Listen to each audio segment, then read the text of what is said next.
Presiden Joko Widodo dan pemerintah mengakui telah terjadi banyak pelanggaran hak asasi manusia berat di Indonesia.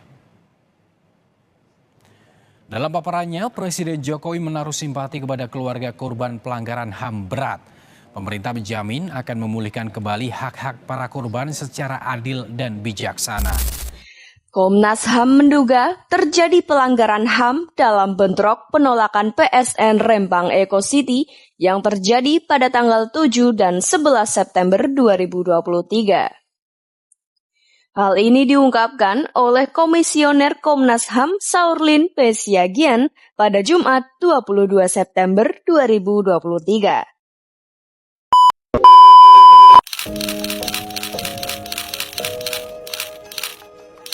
Yusuf Kala menekankan pentingnya keterbukaan informasi di negara demokratis. Publik harus mengetahui apa yang dilakukan pemerintah baik di pusat maupun di daerah.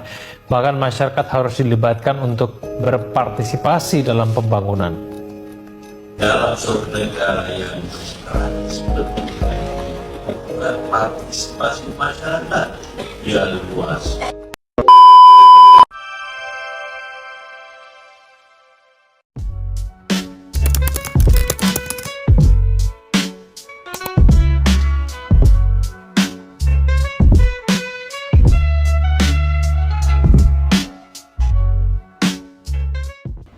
Assalamualaikum warahmatullahi wabarakatuh.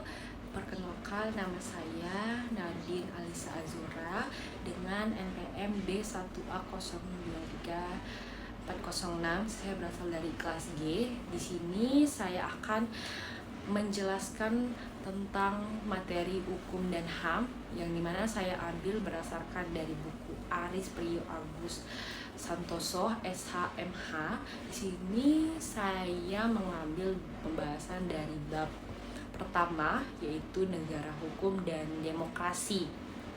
Baik, sebelum kita masuk ke pembahasan negara hukum dan demokrasi lebih dalam, di sini saya akan menjelaskan tentang apa itu negara.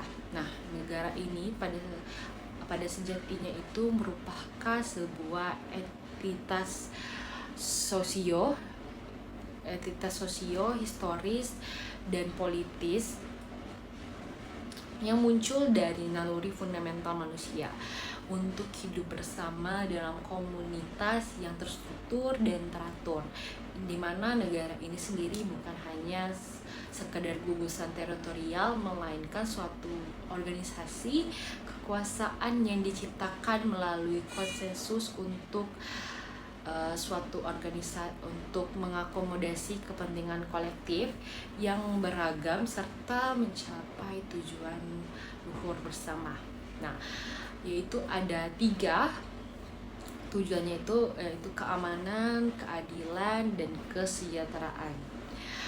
Nah, para ahli teori politik ini juga mendefinisikan, dan di sini saya mengambil satu definisi dari para ahli politik tersebut, yaitu ahli Logeman, yang dimana dia sendiri ini mendefinisikan negara sebagai negara organisasi kekuasaan yang sah dan berwibawa, dimana ia sendiri menekankan pada aspek legitimasi dan otoritasnya ini untuk mencapai status ekstensi yang utuh dan diakui secara internasional.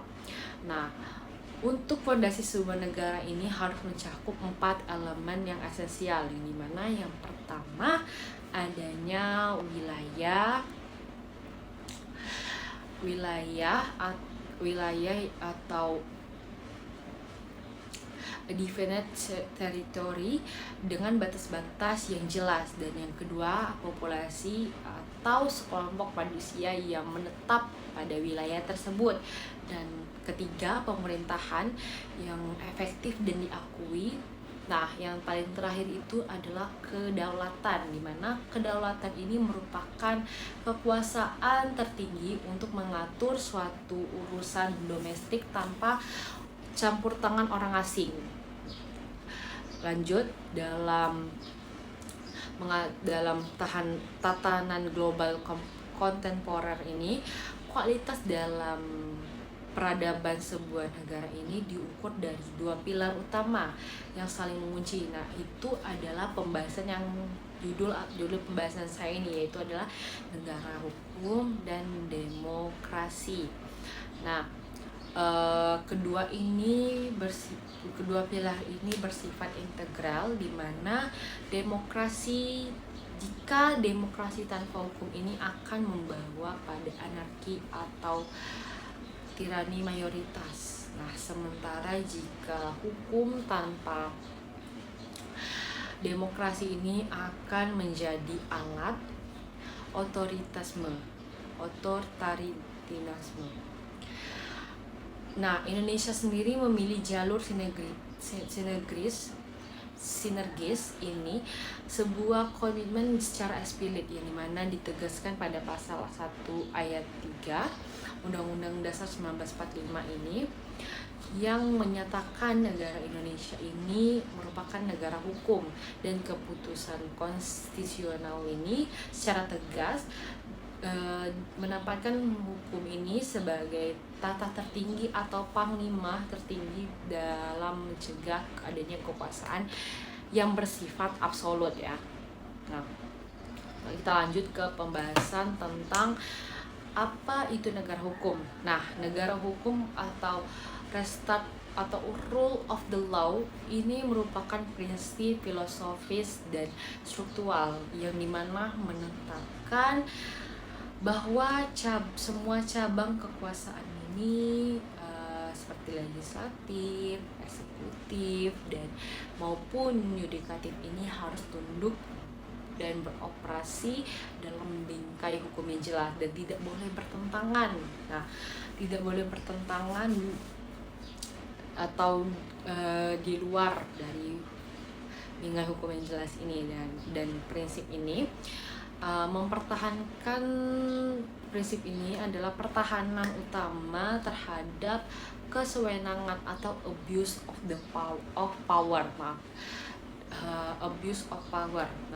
dalam tradisi Anglo-Saxon ini, ahli hukum termuka memukakan 3 ciri utama yang menjadi tolak ukur universal pemaparan, dan yaitu pertama, adanya supremasi hukum atau supremasi of the law, yang dimana hukum ini haruslah berada di posisi tertinggi dan tidak boleh ada satu individu pun termasuk presiden dan menteri yang kebal terhadap hukum ini, walaupun mereka merupakan pemerintahan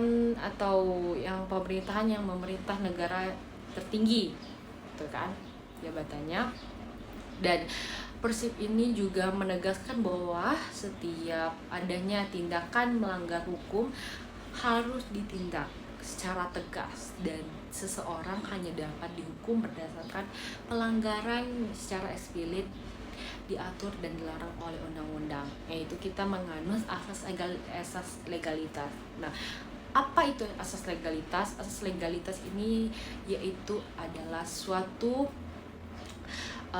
aturan yang mengatur sebelum adanya tindak pidana itu terjadi, bukan setelah tindak pidana itu terjadi baru adanya peraturan tersebut. Nah, Indonesia menganut asas itu. Nah, persamaan di hukum ini atau equality before the law ini, prinsip ini adalah jaminan kesetaraan substansif setiap warga negara di hadapan hukum tanpa harus memandang latar belakang sosial, jabatan, suku, atau agama.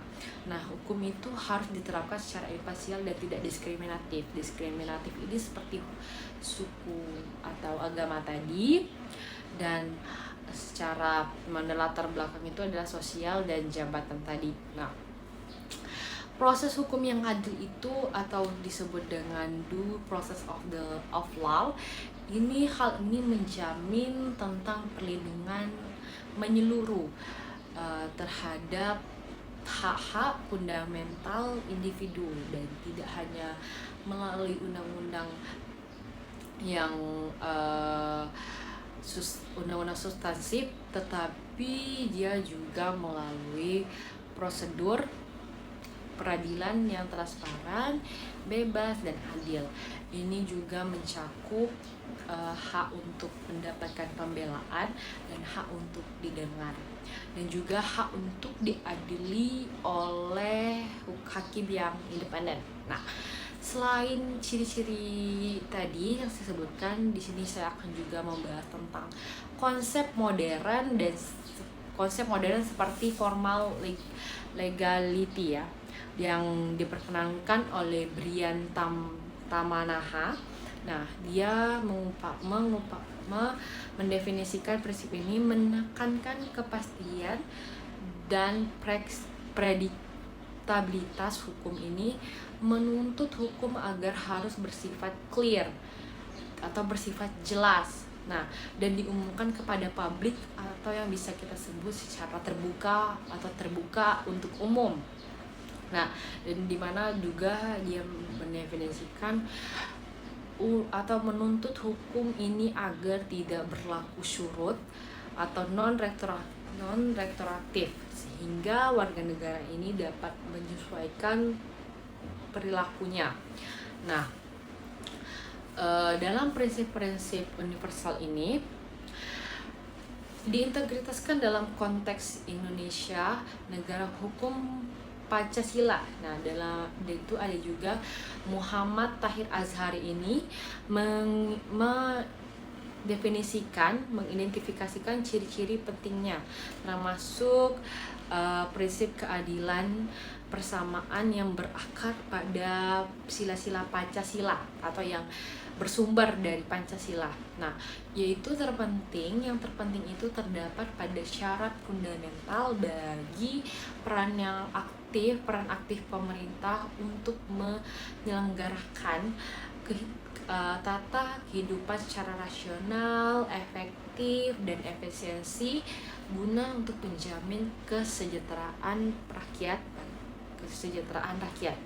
yang dimana pada akhirnya konsep negara ini, hukum ini adalah pilar pertama penopang demokrasi. Mengapa demikian? Karena menyediakan perlindungan HAM ini yang terlembaga dan menjamin pemisahan kekuasaan, yaitu legislatif, eksekutif, dan yudikatif, agar kekuasaan ini terdistribusi dan terkontrol dan tidak sentralistik. Nah, di sini saya masuk ke pembahasan tentang demokrasi. Nah, demokrasi ini yang secara harfiahnya itu berarti kekuasaan rakyat, yaitu adalah bentuk pemerintahan di mana rakyat memegang kedaulatan tertinggi. Ya, demokrasi ini muncul sebagai antitesis terhadap kekuasaan monarki absolut, di mana definisi yang paling kuat adalah dari Abraham Lincoln, yaitu pemerintahan rakyat sumber oleh rakyat pelaku dan untuk rakyat itu tujuan. Dan di mana Hans Kelsen sendiri, satu ahli hukum juga, Hans Kelsen ini memperdalam dengan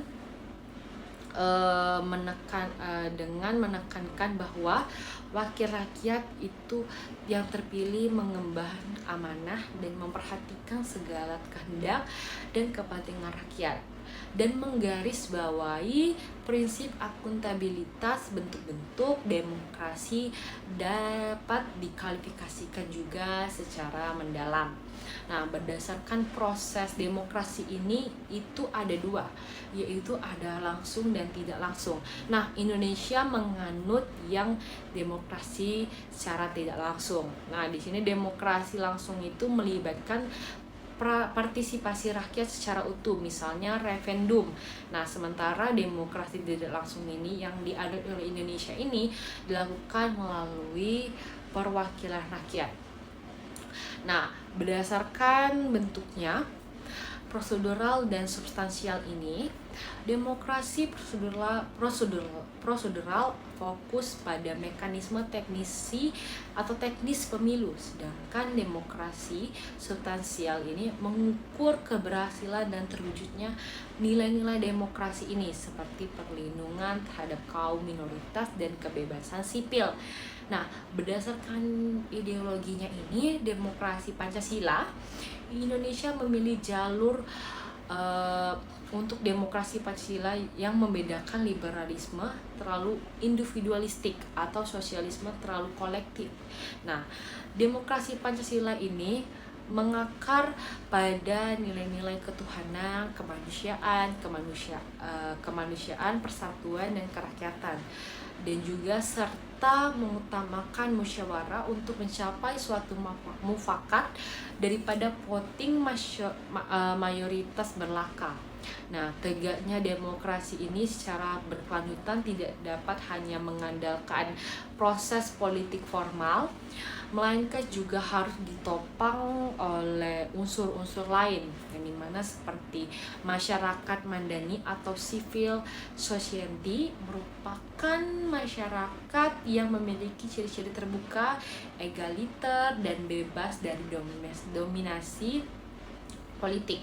Nah, civil society ini bertindak sebagai kekuatan penyimbangan atau check and balance, ya, dan memfasilitasi partisipasi warga dalam pembangunan melalui lembaga swadaya masyarakat atau LSM, ya, dan organisasi non pemerintah, dan juga aliansi kelompok strategis, yaitu kelompok terorganisir ini terdiri dari partai politik, ya, dan sebagai penyediaan kepemimpinan, atau juga ada kelompok gerakan yang mendorong perubahan sosial. Nah, juga ada kelompok penekan atau seperti organisasi profesional yang mempengaruhi kebijakan dari luar sistem politik formal. Kehadiran mereka ini, ya, memastikan adanya dinamika politik yang sehat dan sebuah negara dianggap demokratis jika memenuhi parameter seperti adanya pemilu yang universal, kedaulatan yang dijalankan oleh rakyat, dan pembagian kekuasaan yang simetris, dan terutama adanya lembaga peradilan yang independen. Nah, penutup atau inti atau kesimpulan dari negara hukum dan demokrasi ini, negara hukum dan demokrasi ini adalah sinergi, di mana negara hukum dan demokrasi ini harus dipandang sebagai dua pilar yang berinteraksi dan saling menguatkan. Nah, demokrasi ini memberikan legitimasi kekuasaan kepada rakyat dan menjamin hak rakyat untuk mengatur negaranya. Nah, sementara itu negara hukum ini menjamin hak rakyatnya untuk konstitusional pada kekuasaan dan menjamin perlindungan universal bagi hak-hak masyarakatnya untuk tidak dilanggar oleh mayoritas atau pengusaha sendiri. Nah, Indonesia melalui negara hukum dan demokrasi Pancasila ini mengambil jalan tengah, yaitu berupaya negara hukum yang dimana membatasi kekuasaan, menjamin HAM, dan menyediakan keadilan prosedural atau melalui due process of law. Nah, demokrasi sendiri memastikan kekuasaan berasal dari rakyat dan menjamin legitimasi politik dan menciptakan akuntabilitas, di mana kedua pilar ini harus bekerja dalam harmoni untuk mencapai tujuan bangsa, yaitu mewujudkan masyarakat yang adil, makmur, dan tertib. Oleh karena itu juga tugas kolektif kita sebagai masyarakat ini menjaga integritas lembaga peradilan, memelihara kebebasan pers, dan juga sebagai pilar demokrasi, dan terus mendorong partisipasi masyarakat juga agar Indonesia ini benar-benar menjalankan nilai-nilai hukum dan demokrasi secara substansif ya. Dan juga pada tentunya dan intinya itu negara hukum dan demokrasi ini itu harus saling berkaitan dan berintegritas dan bersinergi seperti itu. Dan juga sebagai penutup atau inti dari pembahasan saya ini, setelah saya jelaskan kesimpulannya itu tadi, ini mana sinergi dari negara hukum dan demokrasi ini harus dipandang bukan sebagai pilihan yang saling bertentangan, melainkan sebagai dua pilar konstitusional yang berinteraksi secara dialektis dan saling menguatkan. Nah, keduanya ini merupakan prasyarat mutlak yang membentuk mekanisme pertahanan ganda esensial untuk menjaga stabilitas dan menjamin keadilan substansif dan memajukan peradaban negara modern, di mana di satu sisi juga demokrasi berfungsi untuk memberikan legitimasi kekuasaan, dan ia juga memastikan bahwa kekuatan untuk memerintah berasal dari mandat suci rakyat dan menjamin hak fundamental rakyat untuk mengatur negaranya sendiri melalui mekanisme perwakilan yang jujur, akuntabel, dan partisipasi publik yang luas. Di sisi lain juga negara hukum ini bertindak sebagai jangkar yang dimana memberikan batasan konstitusional yang mengikat pada kekuasaan yang telah dilegitimasi secara universal, secara demokratis itu. Nah, peran krusial negara hukum ini sendiri adalah menjamin perlindungan universal terhadap hak-hak fundamental setiap individu, dan agar hak-hak tersebut tidak dilanggar baik oleh potensi tirani sewenang-wenang dari pengusaha eksekutif ya, maupun oleh potensi tirani mayoritas yang mengesampingkan minoritas. Dan juga Indonesia sendiri melalui komitmennya itu ganda terhadap negara hukum ini dan demokrasi Pancasila ini secara konsisten mengambil jalan tengah yang berupaya menyeimbangkan tujuan-tujuan yang kadang-kadang terasa kontradiktif antara efektivitas pemerintahan dan pembatasan kekuasaan, antara kebebasan individu dan kepentingan kolektif, serta antara kedaulatan rakyat dan supremasi konstitusi, di mana harmoni yang sempurna antara kedua pilar ini menjadi kunci untuk mencapai tujuan akhir bangsa yang termasuk dalam pembukaan Undang-Undang 1945, yakni mewujudkan masyarakat yang adil berdasarkan hukum, makmur melalui legitimasi demokratis, dan tertib di bawah kepastian hukum. Oleh karena itu, tugas kita baik sebagai warga negara maupun penyelenggara negara adalah menjaga integritas lembaga dan lembaga peradilan sebagai benteng terakhir rule of law, dan memelihara kebebasan dari independensi pers sebagai pilar penting dari demokrasi yang berfungsi mengawasi watchdog dan terus mendorong partisipasi aktif masyarakat sipil ini yang kritis dan konstruktif, sehingga Indonesia sendiri benar-benar menjalankan nilai negara hukum dan demokrasi secara substansif, melampaui sekedar kebutuhan dan secara formalitas prosedural. Baik, segitu penjelasan dari saya. Maaf bila ada kesalahan kata. Semoga dari penjelasan saya bisa dimengerti. Saya akhiri. Wassalamualaikum warahmatullahi wabarakatuh.